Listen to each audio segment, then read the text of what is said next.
Welcome back to Seduce Me the Otome, where once again we fast forward, we skip the battle with Malix. The boys have left and Diana popped up. Now she's giving us a chance to make a deal with her, fight her, or give up our memories. And we're going to be giving up our memories so that way we can continue on with our story. My mind began to ponder, were the memories truly worth my life? I remembered the way the boys helped organize the house party to help me home after Malix's ordeal. But then I remembered, I'm only human. I wasn't a demon, I wasn't special. The world of magic was too large for me. I'd already had a world to face without magic being involved. I felt a wave of sadness run through me, replaying the memories of all that had happened the past few days one last time before speaking up. Fine, take my memories. I couldn't keep them. They were beyond my world. They were beyond what I needed to know. I was never meant to know of them. Diana nodded. Glad you understand now. The pit beast below me closed its jaw, vanishing into nothing as I was lowered to the ground. I stood up straight and looked at Diana, resolved. Diana sighed before closing her eyes and muttering Latin phrases under her breath, loud enough for me to barely hear. She then opened her hand and revealed a small vial. What is that? A memory potion. It will remove all of the memories of demons and magic from your mind. With the memories gone, you can live your life as free as you want. What about the boys? I have a spell for them. As soon as you drink that potion, you sign your contract with me, and I will take the boys back to where they belong. Will they remember me? I'll make sure they won't. They won't even remember ever thinking about coming to the human world. Bit evil, isn't it? Why didn't you use it before now? Why do I have to drink it knowingly? Because demon magic isn't black and white, dear. The one catch is that the potion has to be drunk with full natural consent, so I can't just slip it into your chocolate milk or pour it into your mouth as you sleep. That's the downside of good succubus magic. So I'll be A plain, boring human. No potential, no abilities, no memories to even have abilities. You'll be a plain Jane girl in a plain Jane world. I nodded before looking to the vial. My memory seemed straight from my humanity. I popped the cork of the vial and gingerly brought it to my lips. Goodbye, magic. Goodbye, demons. Goodbye, strange future. Hello, normality. I tilted my head back and chunked the drink down, feeling its magic already starting to work as it reached the inside of my mouth. I felt dizzy and sick, but I sucked down every last drop of the liquid. I felt the memories of the boys fade away. I never met them in my house when I moved in. I never was attacked by Malix or his goons. I never was kidnapped. I never met Diana. As I finished drinking, I felt my body grow weak, almost becoming unable to continue standing up. My vision was blurry and fuzzy. I couldn't help but let my eyes shut. I asked for this. I wouldn't have the boys protecting me anymore. I didn't even open my eyes when I finally fell forward into Diana's It's arms. for your own good, sweetie. Forget about it and be normal. I'm sorry. I felt my mind slowly relax. There was no demons, no devils, no magic to drive me crazy. Everything was normal. Everything was peaceful. Everything was ordinary. It's just the way Diana wanted. Just the way I wanted. Eventually the morning arrived and the sun screamed at me to get up. Surprisingly, I woke up before my alarm clock, which was nice. I stretched out and quickly got dressed, getting ready for school. I went over in my mind what had happened over the weekend, suddenly feeling wary. I had moved in Friday night, held a house party Saturday, enjoyed my day Sunday. Yep, sounds right. I skipped my bed and headed downstairs to the dining room. The room was empty and I felt hungry. I needed to eat something. I looked at my phone and saw a text I'd completely forgotten about. Dude, are you okay? Did the drive home yesterday go okay with your dad? Wait, wasn't I with you? No, wait. I tried to remember, but for some reason yesterday's event seemed blurry and almost blank. I remember going to school, dealing with the set, then going home. I don't remember, however, ever being picked up by him. I must have been, or else I wouldn't be safe at home. I rubbed my head, trying to shake out exhaustion. Damn, studying. I sighed and texted back. Sorry, I forgot to text you back. Everything was fine. See you when you get here. I made myself some quick toast and coffee, needing a jump start. I felt drained and I did not want to fall asleep in class.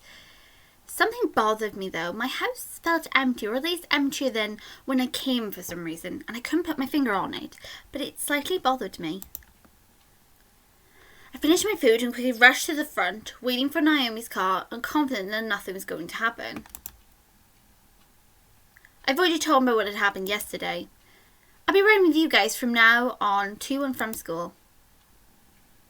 As we entered the school, we quickly gathered our things from our lockers and headed to class. There was no events to my surprise. Naomi and Suzu took their seats around me, Suzu in front of me and Naomi beside me, before the class bell rang, and the class was greeted by our teacher. History wasn't as boring as economics, but I still managed to space out in that class just the same. Suzu seemed to be very tense, focusing on her desk more than usual. I was almost tempted to poke her and see what was wrong. My phone, though, vibrated in my pocket. Thank God I set it on vibrate before class. I pulled out my phone to check it, seeing a text from Naomi. I began to text back, suddenly going into a text conversation. Hey, do you know what's wrong with Suzu? I don't know. Oh, I hope she's okay. She looks so stern. Same here.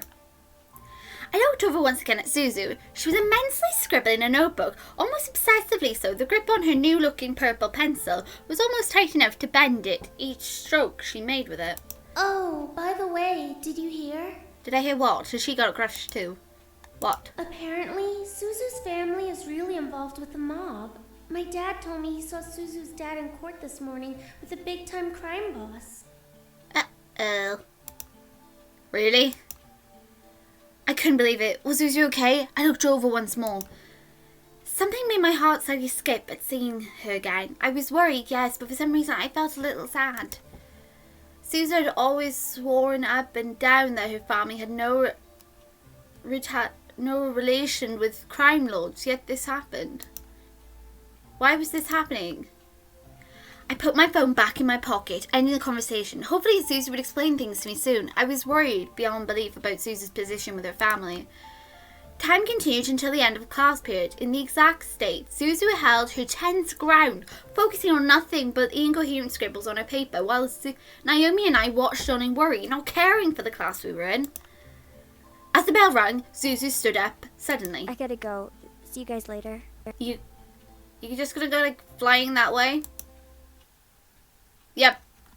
Suzu zipped out of the class like she was fleeing the devil itself.